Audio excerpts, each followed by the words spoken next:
And the postmodernists love deconstructing. They love talking about internalized narratives. And the problem is that you need to tell yourself a different narratives, and then somehow you don't have to deal with external realities. It's usually the women who have too much, who know they have too much, and then they waste a lot of time with this unconditional self-acceptance. There is a status, you get the social cachet from having had something terrible happen to you, and you get victim status. We are essentially just giving them the bubble wrap that they can wrap their own insecurities and just get, I suppose, more and more afraid of the daily life. They put forth hypotheses that are unfalsifiable. Okay. So that's how we got to the replication crisis in psychology, which is absolutely terrible.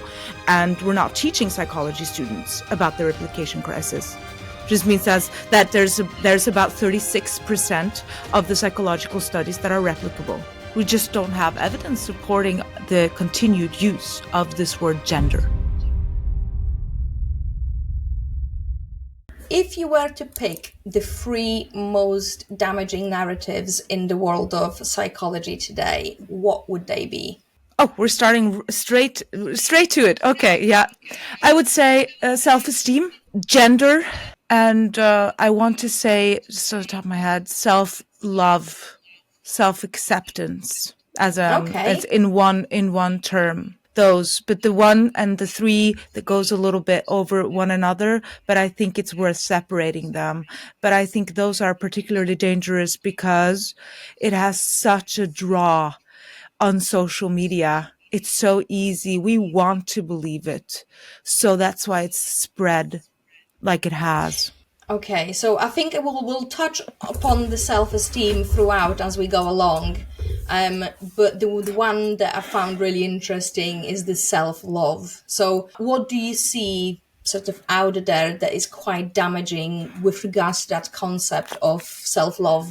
If you come at it from a psychological perspective, so I'll give you like a little example. If you're in therapy, and I'm taking this from patients who've come to me and told me what they have done previously with other therapists. And, I've often been number 3, number 5, right? So they've had some experience already. They have been told, for example, as a solution to their depressive feelings, as a solution to them not feeling so good about themselves, is to, if they're overweight, like this example is overweight because that is so common among women, that, take off your clothes, stand in front of the mirror every morning, naked, and tell yourself that you love yourself, that you are perfect just the way you are.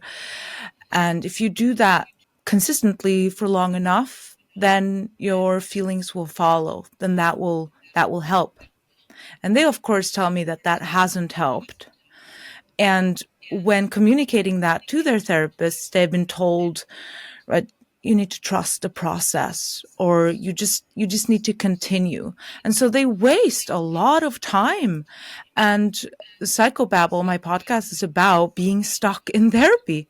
People are in therapy for much longer than they need to because they're being prescribed, they're being given these therapeutic techniques that have no basis in science, no evidence. Just, it's almost like the therapists have seen it themselves on Instagram and saying, let's go with this. Let's just try this. It sounds great. And I suppose there is that bigger movement of body positivity and, how we are supposed to sort of celebrate it. And I don't know, it feels like we are now supposed to pretend that it's good, but having some sort of, or not being embarrassed of your own body and being healthy are 2 completely different things. And to me, that whole movement of body positivity is a bit strange because everyone knows it's not healthy. Like literally everyone knows it's not healthy. But there are some people that feel like they have to repeat these mantras. Yes, the most important thing is that the patients themselves know it's not healthy the way they are. And there is such a thing as inherent knowledge, as objective truth. And so that's why it doesn't work, because they know they are not healthy. They don't feel good when they have too much on. We are not talking about the anorectic here. They're not the ones that are being told this, because that's a very different problem, obviously. So it's usually the women who have too much, who know they have too much, and then they waste a lot of time with this unconditional self-acceptance. I suppose it starts to sort of border on, it pushes people into this fake narcissism also. Like, they are not necessarily narcissistic, but constant affirmations about how awesome you are on every single aspect of your life. It is Yes. like a pretense narcissism, isn't it?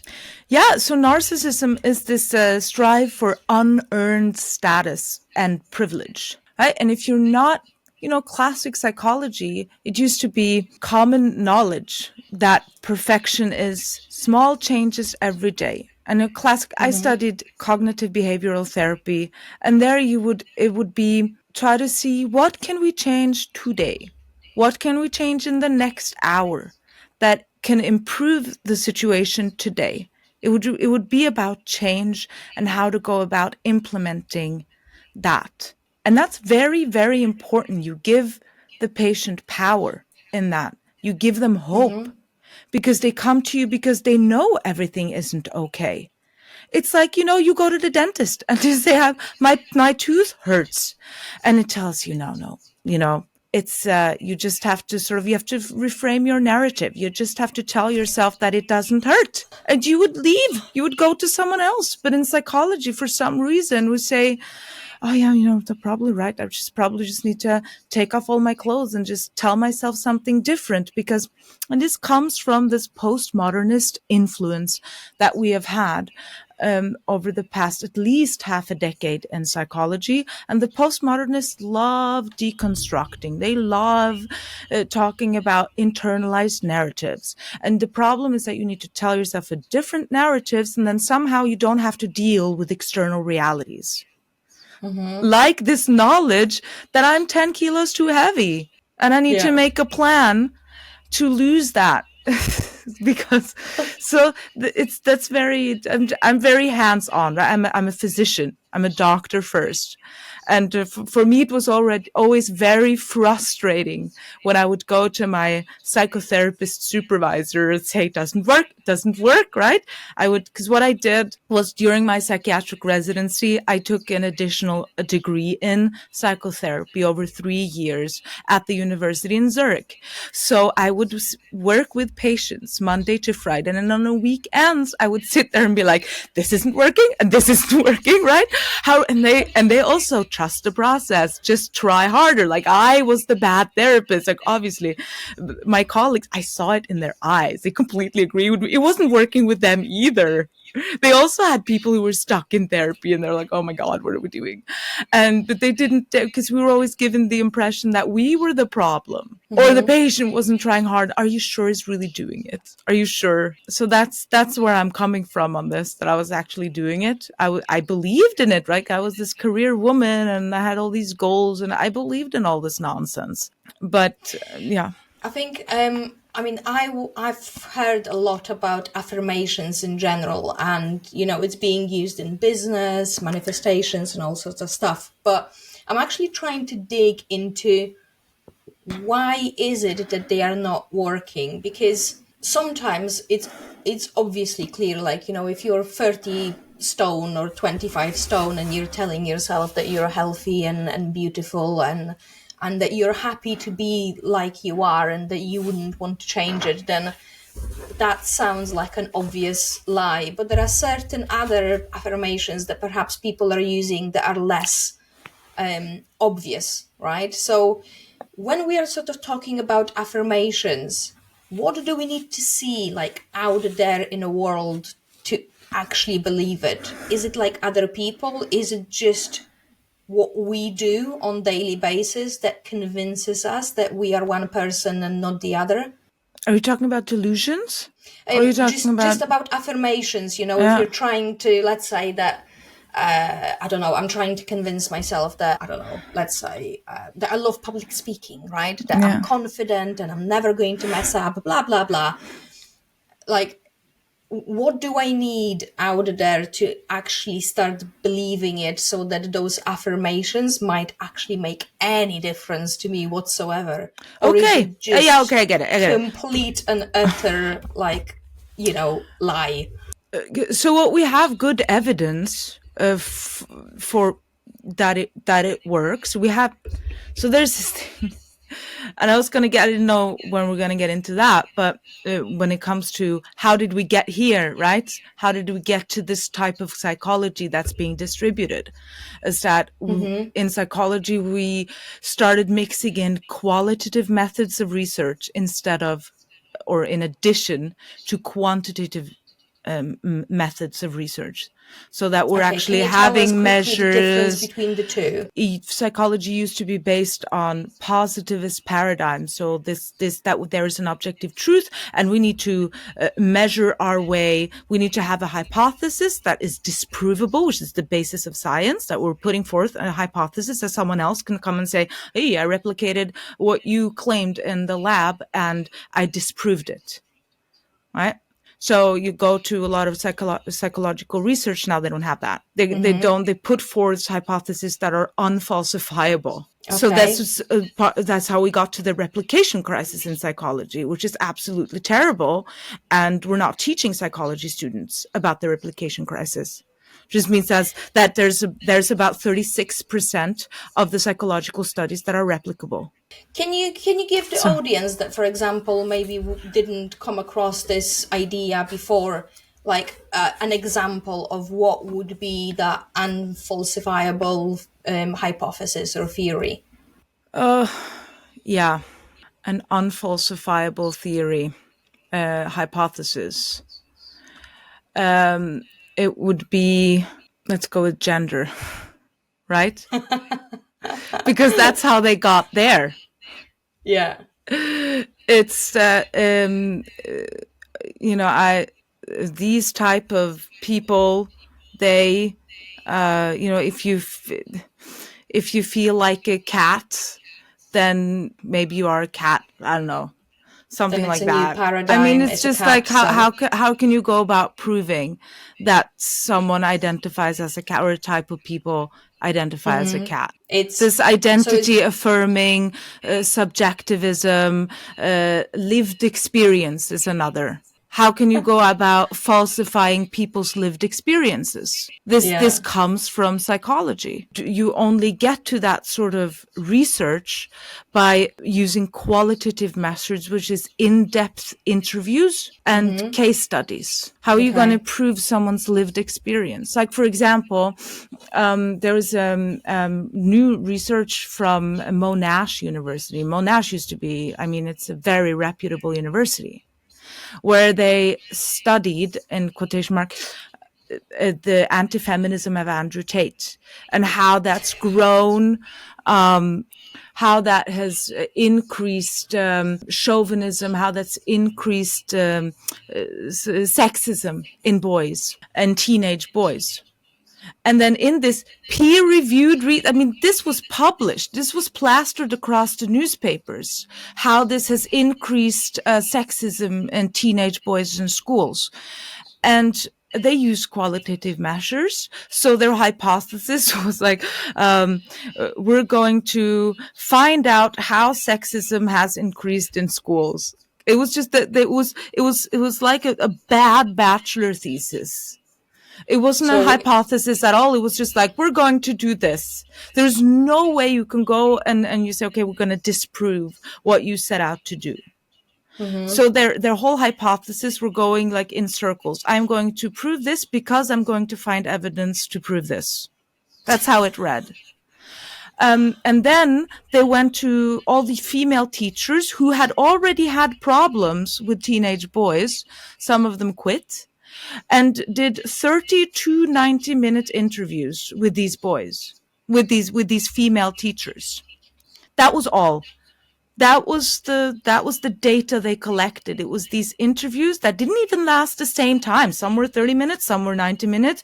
They don't give the information which teachers were interviewed for 30 minutes or which ones were interviewed for 90. They didn't give standardized questions. So none of the teachers were asked the same things.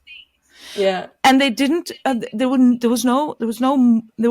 only data they gave in the paper about these interviews where they had pulled out the worst quotes from the female teachers. And what they didn't do, so they're saying, oh, this sexism, it grew. So now it's running rampant. Then I would go and ask, well, what was it like earlier if it's so bad now? But there was no historical comparisons because there's no quantifiable data that can say it's like this now and it was like this then. So no comparison. They didn't go and interview any of the boys. They didn't go and interview any of the male teachers, because my question when I was reading this was, well, what did the male teachers experience? Did any of them have quit? the same issues? Did any of them quit? You don't know. So this was accepted. I mean, Monash used to be the top in data science. I don't know if it still is, but like everyone's heard of Monash University. And this was completely accepted, and it was all over the news, sexism in teenage boys, based on absolute rubbish.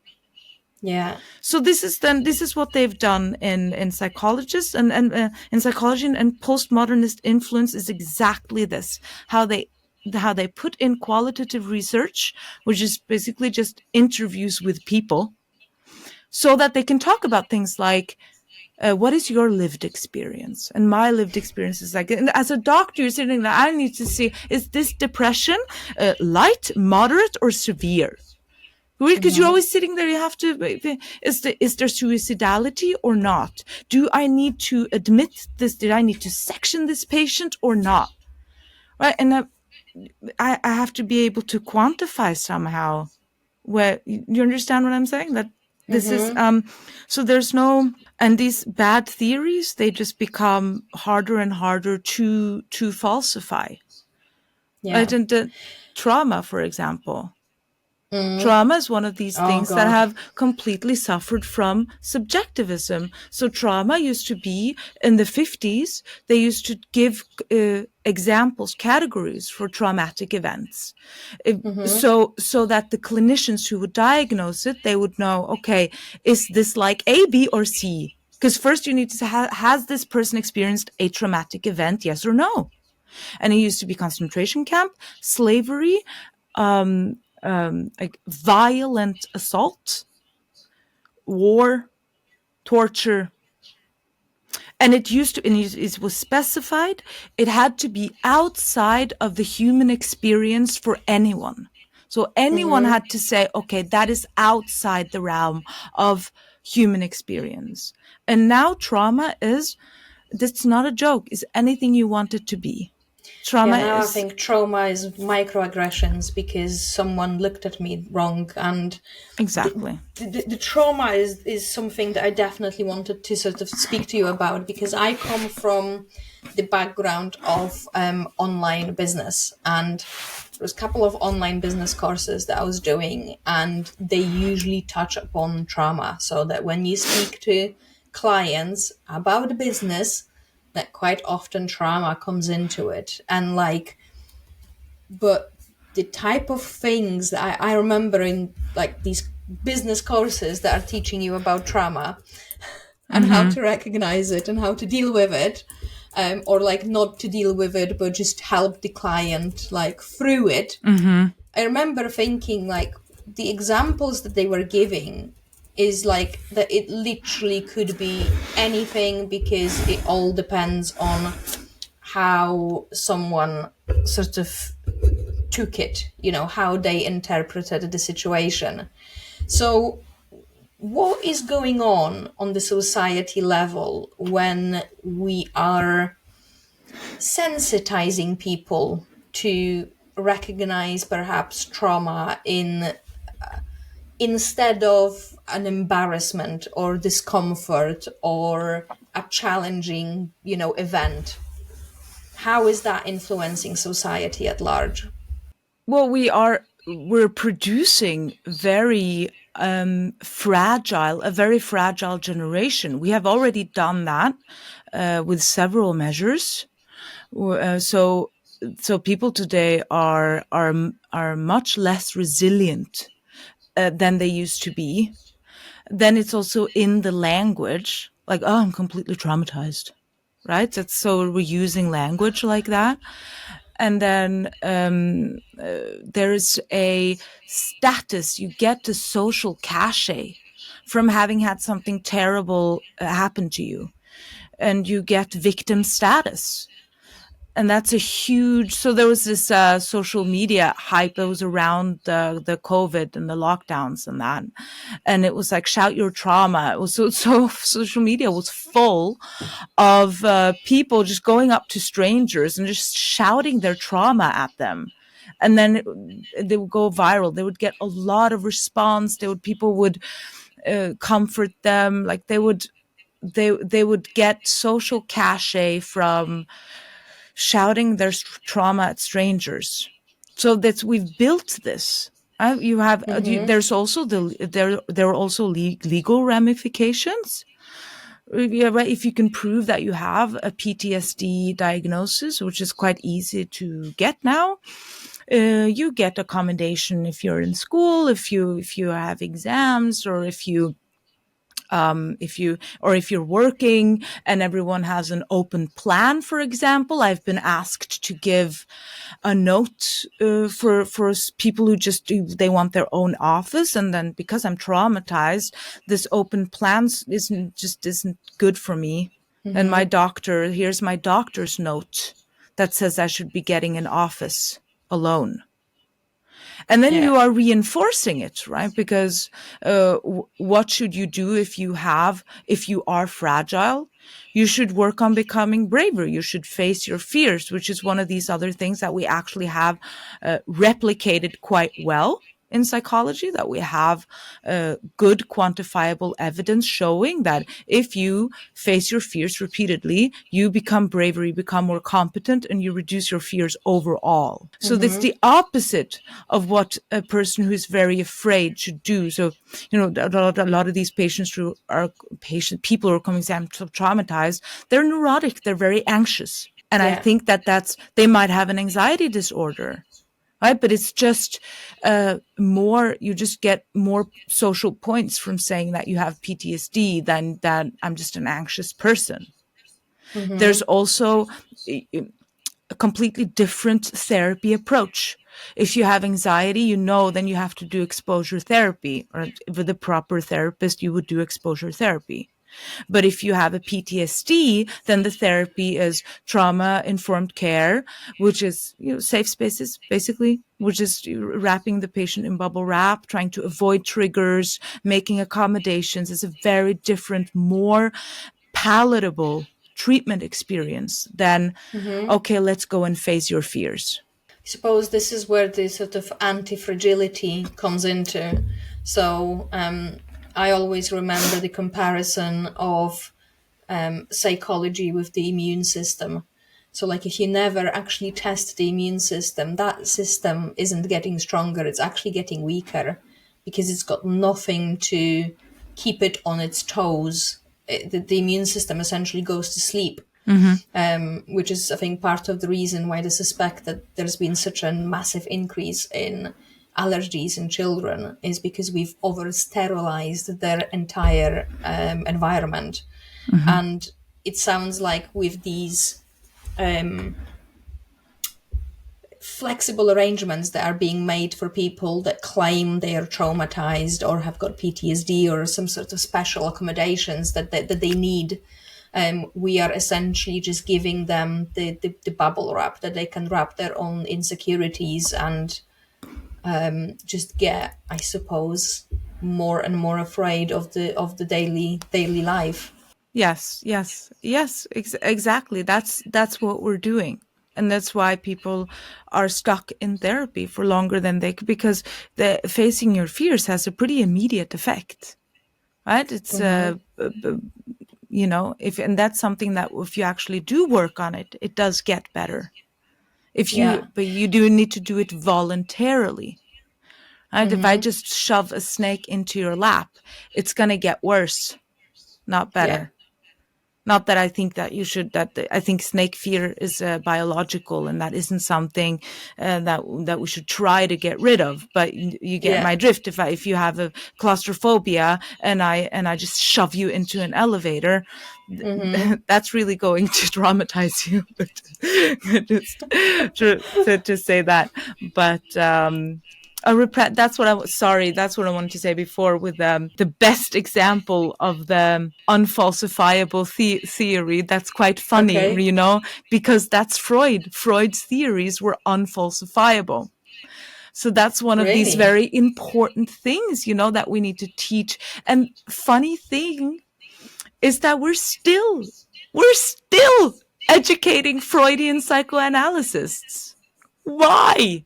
They have been disproven, his theories. He was an amazing forefather in psychology. He talked about the unconscious mind, very important. They're theories, but his repressed memories, one of these very how are you going to go about disproving that you have a repressed memory? Go on, I'll wait. Yeah. God, and it was around repressed memories that there was so many times when I think people started accusing their relatives of doing things that then turned up, that never happened, Exactly. It had and a all court that. legal, yeah, they for a long time, they were dragging people into courts as witnesses and digging after their repressed memories. And then later on, it showed, no, hold on, memories don't work like that. It's not like your memories are sitting in a little black box there and you just need the right therapist to sort of open it and then Pop they'll the fall. box open. No, memories are flexible, right? They can be reconstructed. They can be you can say, oh, what was that color of that red balloon, and then it was really a blue balloon, right? That's so we know better now. But that's just a very good example of what an Yeah. unfalsifiable hypothesis would Yeah. be. But he was a terrible person. But he had one patient, and that doesn't science make. When he had great theories, he overfocused on sex, and I'm not going to discount everything that he contributed. But it doesn't speak to the field of psychology's strength that we're still educating Freudians. Yeah. Right? Where Okay. I did my degree there was one group were doing CBT, another group was doing family systemic therapy, fair enough, for family, for kids, or kids psychiatrists, and then the Freudian group. I mean, they were all insufferable. They were insufferable, let me tell you. And I used to have so much fun with them because we'd would sit in a group, sometimes everyone together, and sort of try to teach each other, what did your theory say? And they were always, they could not explain anything. They didn't understand. It was so clear. They didn't understand it. It was just like, and they would use all this dribble, these very complicated terms and words that they didn't know. Some of it was just made up on the spot. I'm still sure of that. But it was just so clear that they didn't themselves understand it. And I was just sitting there thinking, how are you going to help your patient tomorrow? Because they were also working like we did Monday to Friday with this. You can't even explain it to me, and I'm a doctor, right? So there's a lot, but the replication crisis is the worst, and that we're not teaching it to. Every field has problems with replication, but it's specific. It's especially damaging in psychology.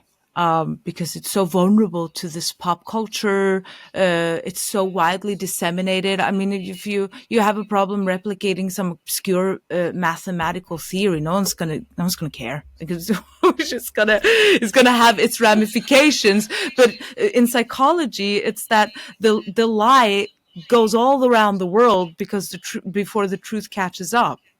And psychologists aren't even interested in finding out the truth because it's all subjective, it's all relative because of this postmodernist influence. Right? They have diverged from trying to find out the objective truth.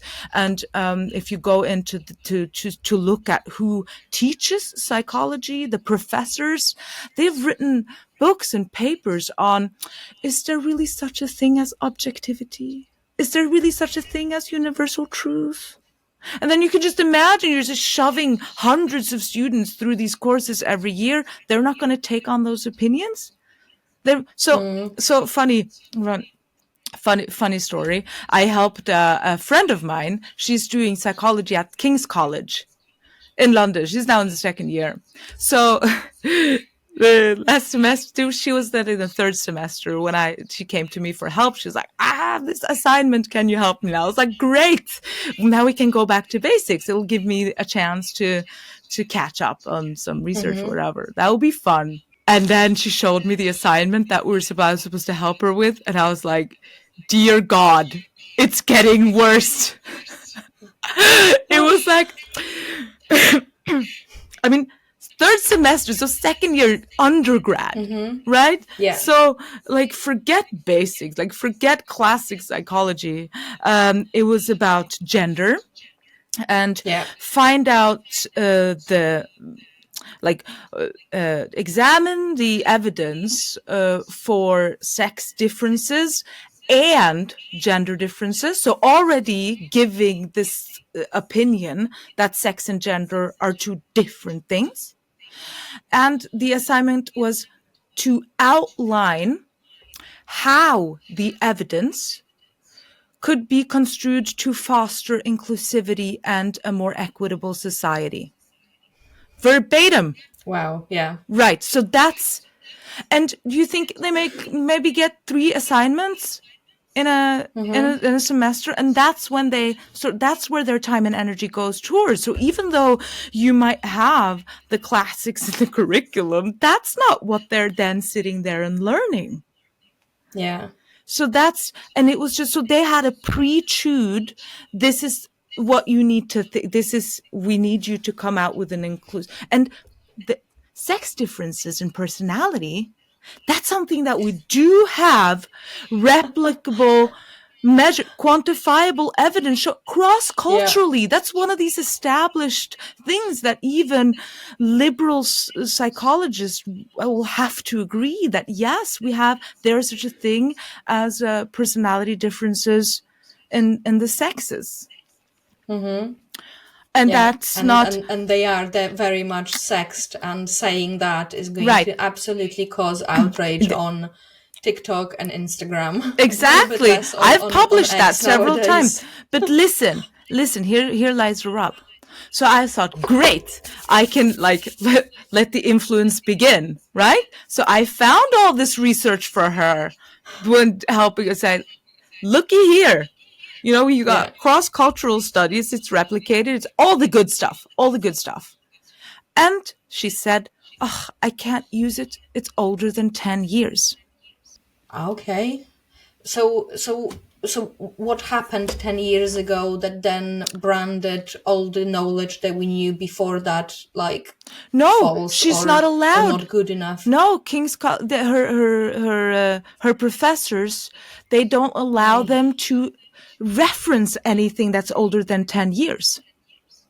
So they're only allowed to take from this postmodern nonsense research about gender and what's gender? It's personality and talent. That's if you look at the words people use when they describe this gender, that's what they're talking about. They're talking about personality. And the big 5 personality models. That's one of the other things that we've managed to quantify and replicate. One of these things that we should build on, rather than this postmodernist dribble that they're teaching. Okay. So this is a very concrete example of what's going on, how we are educating psychologists who then write for Psychology Today, who write for Psych Central, and they're all the reels that you see on social media, all these things that you are scrolling in your Instagram, that comes from there, right?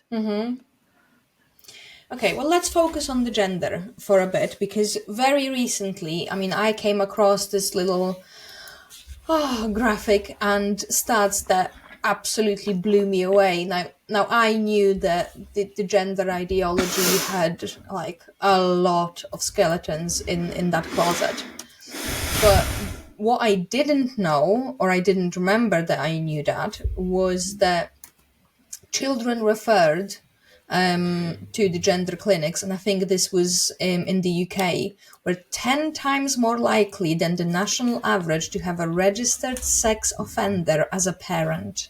10 Mm, times more likely. yeah. Like 70% of referrals had more than 5 of associated comorbidities like abuse, depression, self harm, anxiety, bullying, suicide ideations, blah, blah, blah. 35% of the referrals were on autistic spectrum disorder, whilst only 2% of the children sort of on, in the as a national sort of average. Yeah. So quite clearly, these are the children that are already, not problematic. They've already carried other problems into the sort of the therapy scenario, and then they are then putting on top of that the sort of the gender ideation. And the one thing that I wanted to start before we actually dive deeper into what the hell is going on in psychology and the gender, Mm-hmm. and starting to treat gender as a replacement word for sex. When did it all start? Because we didn't, to me, and again, I'm an uneducated observer of what's going on in the world of psychology, but it seems to me that we have moved away from helping people and we are now enabling them and enabling their delusions, issues, when did it start? Like precisely when did it start? And just give us an idea of how those early foundations started taking over more and more of the system. Right. There's not one point. There's no one point. This has been brewing for a long time, but in the countercultural revolution in the 70s, that's when postmodernism started to take hold in all the academic institutions. So this isn't just in psychology, Yeah. right? So this wouldn't have happened if not for this strive towards subjectivism and away from trying to get towards universal truths, right? So that, but in addition to that, I think would be remiss if we didn't talk about the American Psychological Association, right? Because they Go have on. go on, right?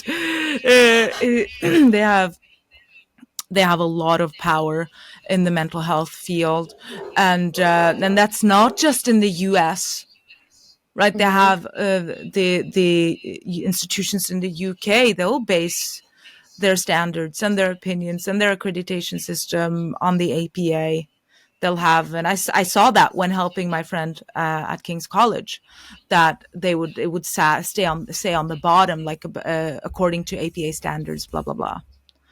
Right, and the APA has, since it was started in the 19th century, so end of the 19th century, was overwhelmingly liberal. They always had leaders, presidents who were openly Democrat, openly left-leaning, and they have a long history of supporting political bills, political cases that have nothing to do with psychology. Like just recently, they've been talking about immigration. They obviously DEI.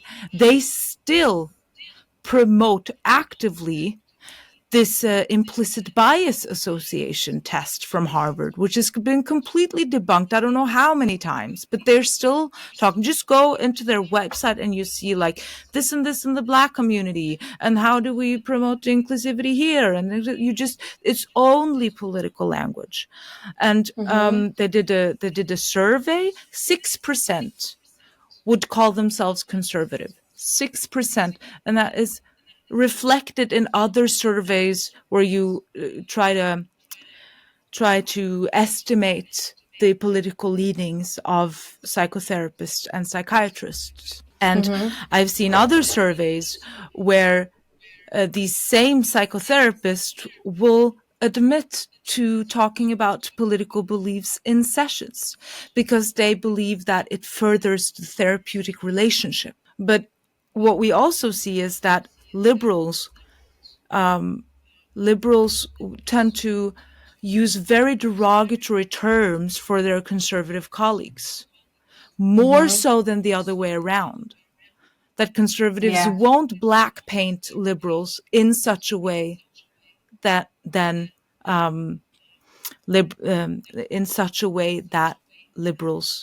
paint conservatives. So you can imagine how you'd feel as a conservative going to therapy, or if you don't, if you're not necessarily a liberal, but then, your therapists are so obviously political and bringing up political subjects. And, how are you going to feel? Is that going to further your therapeutic relationship? Wow. So that's the APA, and the APA is responsible for licenses. They are responsible for accrediting institutions and their program. Both the institution and the program has to be accredited separately, and they are running courses. You have to pass ethics exams, and not just to become a psychologist in the US, but to renew your license. Okay. Yeah. So let's say that I'm a trained psychologist and I'm seeing patients in America, and let's say that the APA has got in their guidelines, they've got, when it comes to gender, they are going along with the gender affirmation narrative. So that essentially, if the patient comes over to you and says that they are a horse, then you need to start treating them and believing them that they are actually what they are, that they're saying. If I don't do that, like, can I then lose my job? Can I then absolutely can they make me stop practice? Absolutely. If you are they can decide not to renew your license. If you are what's it called? Reported. Look at what's happening to Jordan Peterson. Yeah. Right? Yeah. Making him and that's not, I just saw an article in the Guardians about kids who are identifying as animals. So it's not just in the US. You guys are just as crazy. Yeah. Well, this is not something that I coined, but we import all the bad ideas from America, but none of the good ones. Yeah. So we import the woke like wholesale, but we would never import the free speech, for example, that is actually coded in law, which we don't have in the UK. No. Go on. So just the last thing about the APA, they are very actively promoting the research that aligns with their ideology. And they do have an ideology, and they are downplaying deliberately research that doesn't. Oh, the research that they will find uncomfortable will not get grants, right? Exactly. That doesn't align with the APA's ideology of DEI, and they're liberal. They're very, very liberal. So what's happening to all the sane psychologists that, Jordan Peterson is almost not representative figure. He was a psychologist, but I suppose what was happening to him God, almost 10 years ago would be maybe a little bit more representative. I think right now he's became so big and known in the entire world that it's kind of very difficult to Hmm. use him as an experience for most psychologists. But what is going on in the lives of a sane psychologist that actually understand psychology and are refusing to go along with the ideology that is being pushed from above?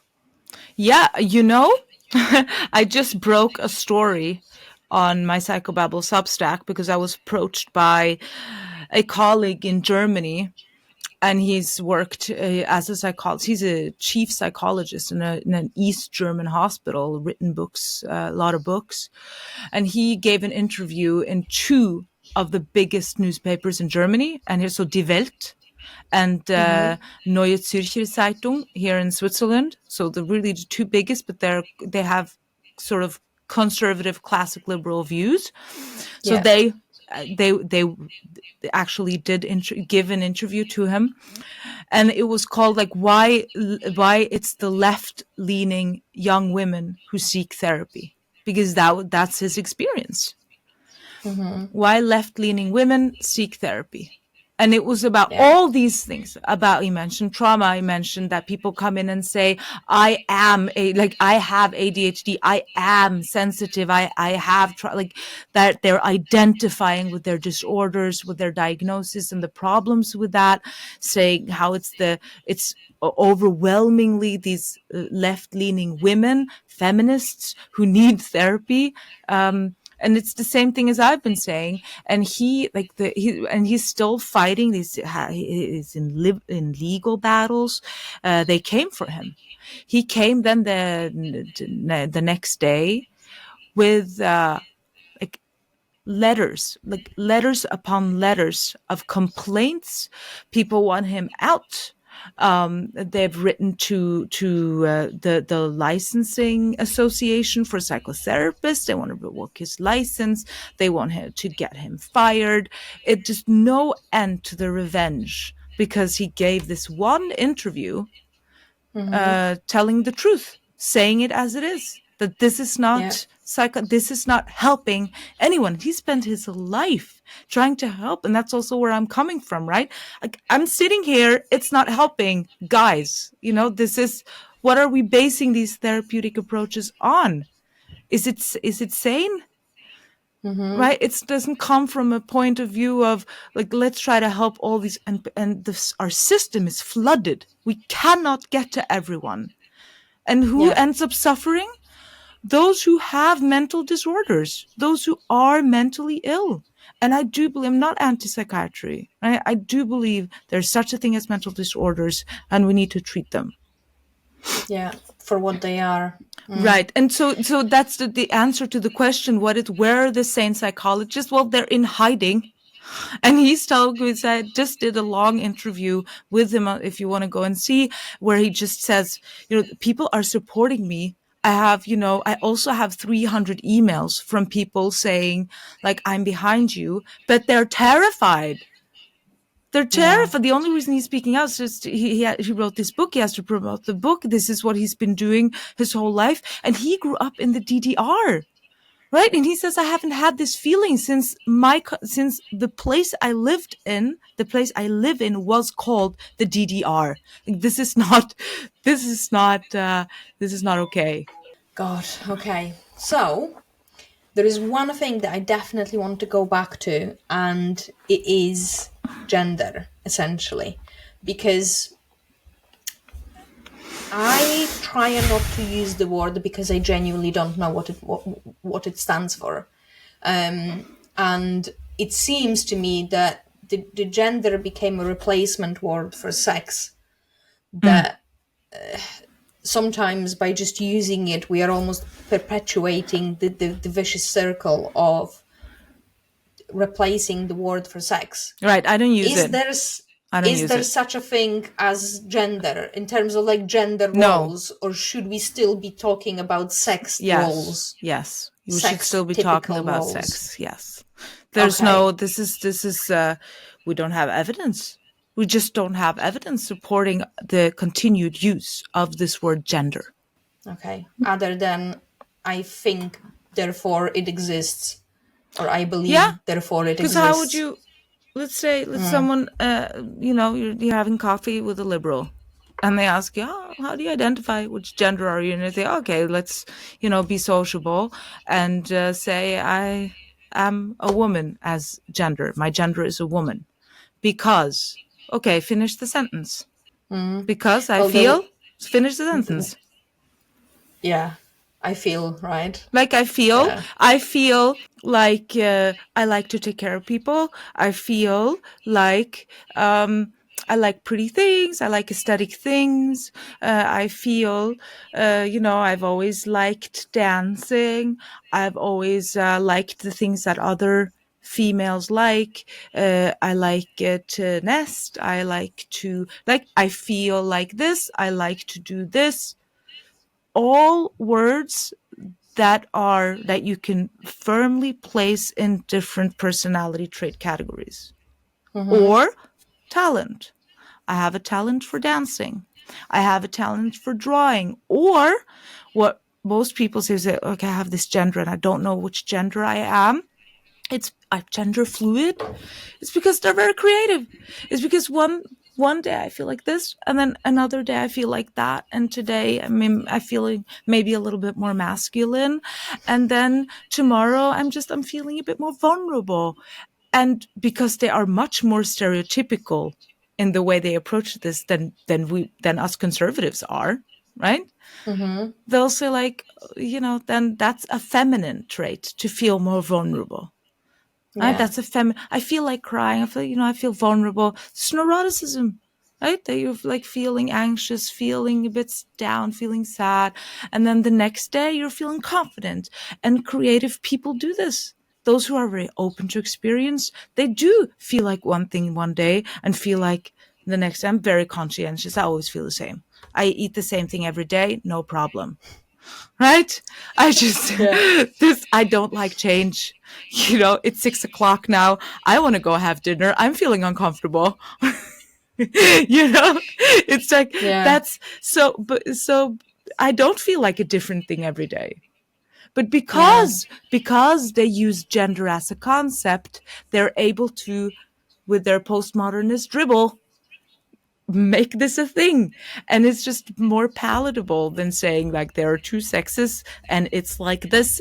And um, generally we're able to say that more men are like this and more women are like that, but it's just as fun. It's not so fun. It's definitely not clickbaity. Yeah. And it's become so major because of this publish or perish culture in psychology. Publish or perish. And it's maybe like a last story. There's Richard Feynman.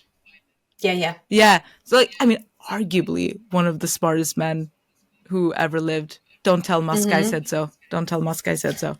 But he wrote this amazing article called Cargo Cult Science. Yeah. Yeah. And in there, he writes about an experience he had with a psychology student in 1939.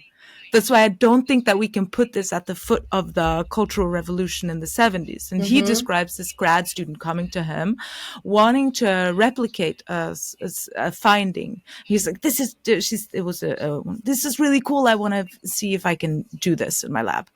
How do I go about doing it?" And Richard Feynman says, yeah, you need to like X, Y, Z. This is what you need to do. You need to find out this and that. And then she goes back to her supervisor and he says, no, that's a waste of time. Do something new. And it's the same thing going on today, right? That you need to do something new, something that will be published, something that will be click-worthy. Regardless if it's true or not, most likely no one will replicate it. No one will even bother because they want to do something new. So yeah, I thought that was quite great. God. Okay. So the one thing that I definitely want to sort of ask you about is something that's been playing on my mind recently. I'm currently writing an article about three institutional deaths, which is abortion, assisted suicide, and capital punishment. And throughout me writing about it, what came to mind is this: our, as a society, we fetishize personal freedom. That there is nothing more important. Somewhere as a society, we have agreed that there is no higher priority than our personal freedom and our personal choice. Can you just talk to me a little bit about that from the psychology point of view? Because I find that idea that our personal freedom should be at the pinnacle of pretty much everything really, really toxic. So I'm trying to understand, how do we arrive there?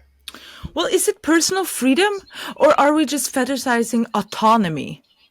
I don't think it's the same thing. In Switzerland, we're very into personal freedom, like into like it's your Yeah, privacy and it's your right, and you should, no one, the government should be as small as possible and not encroach yeah, on any of your freedom. And I quite love that. But what I find in our culture is this focus on autonomy yeah, rather than personal freedom. Maybe you can equate those, but I think the larger problem is dignity.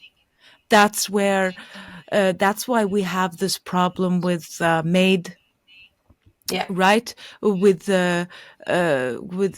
abortion. It's that I have autonomy.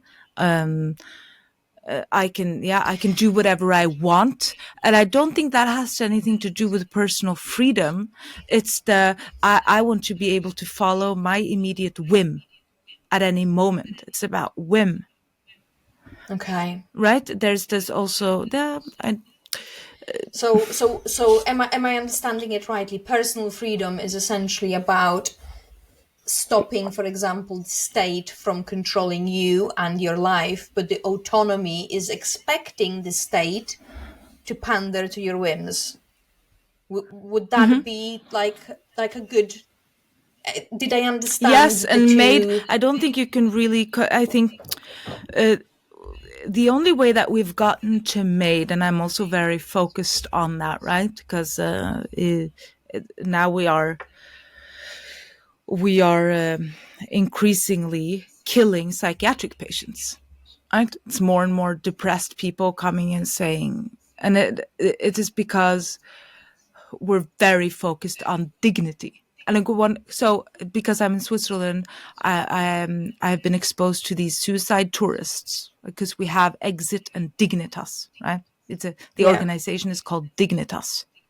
This you have to, I want to die with dignity. I don't want to be a burden. Those are the two things that people are saying, that they are, it's disgusting. They are advertising this. Don't you want to die with some dignity?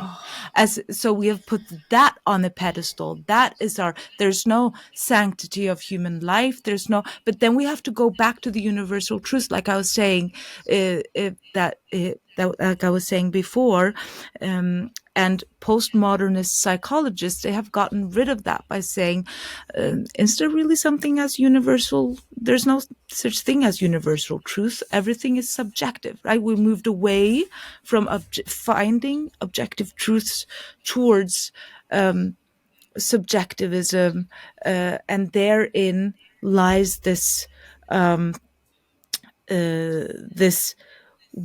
well, then all that matters is your dignity.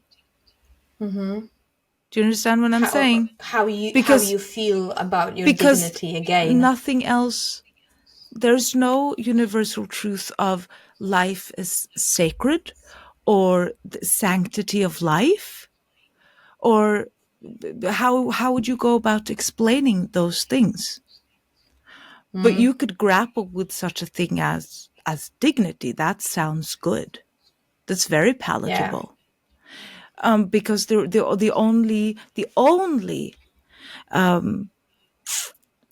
only reason you would give to an ALS patient, and I had that, like I used to work in nursing homes in the summers. I used to work in the palliative care unit in nursing homes, so I would have ALS patients. How would you tell them to keep on going? They lost dignity a long time ago, right? They're in nappies. Yeah. They are a burden to their families. It's clear when the families come. They have no hope. But the only thing you're left is does life have is life sacred? Is there such a thing as the sanctity of your life? If you can't tell the patient that they have that, why shouldn't they? Because they don't have dignity. They don't have they're not productive, and we're very focused on that. Wow, what's productive? Are we productive part of society? Yeah. Right, and everything. All the seniors, they're shipped off. We don't want to deal with them anymore Yeah. because there's not worth. So There's no internal worth to yeah. our lives. Currently, the debate is in the UK about legalizing assisted suicide, and it is so pervasive. Initially, they started. I actually initially gave them a little bit more faith than I should have, because initially I really did think that, well, maybe they are actually driven by the empathy, and maybe they're just not realizing that just how slippery that slippery slope is. But I now don't believe it. They've started with all of these safeguards that they're supposed to have to make sure that, like, you know, you don't kill the person without the family, for example, knowing, that you don't kill the person that maybe have got that maybe don't have the terminal illness. And as this debate in our parliament is going on, we now went from supposedly the strictest safeguards on the planet to diabetes being eligible for assisted suicide, children with disorders, because excluding children would affect the openness of MAID and of all the goodness that assisted suicide and essentially killing frail people could do. I mean, I really do. This whole debate about assisted suicide is truly some sort of inverted morality that I just can't get my head around, because I really try not to paint people as monsters, but I'm really like clutching at the straws over here, trying to figure out why they are pushing it.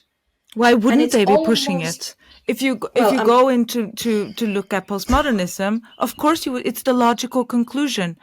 If you don't have religion, and you don't have such a thing as universal truth or objectivity, that is the logical conclusion, and from there you would have to include more and more. And there's no reason why you should say to someone that they should suffer. You should suffer through the hell that you're going through now, because your life has meaning. But that is the postmodernists cannot grapple with this meaning, because they have said that meaning can be self-constructed, right? Constructivism, social constructivism, they think that meaning is some narrative that you have to construct for yourself to find meaning in life, while we are more inclined to say, you know, there's objective meaning in life. And I mean, I used to say, you know, family, kids, intimate relationships, that community, that has given us meaning for thousands of years. There's a reason to that. There's an objective truth in that. yeah. But postmodernists have rejected that. And the logical conclusion is then there's no reason why you should withstand suffering. Yeah.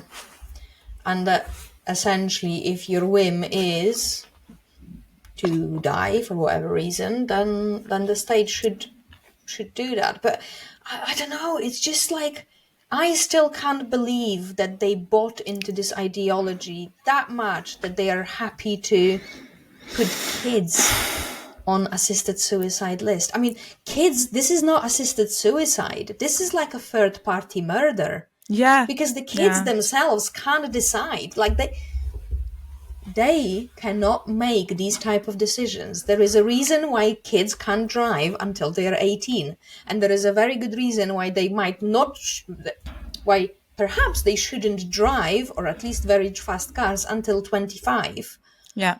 because that's when the brain prefrontal cortex actually matures. Yet, I mean, what's going on with the assisted suicide with children? Because it's the parents that are then deciding. That's murder. But am I getting it wrong? Do you have that in Switzerland? Just out of curiosity, does With your sort of children, maid? no. Yeah. Children, no, Okay. no, no. It's Yeah. it's more regulated than that. We've had some terrible happenings recently. Doctors have come under scrutiny because awful things have happened when it's gone wrong. Yeah.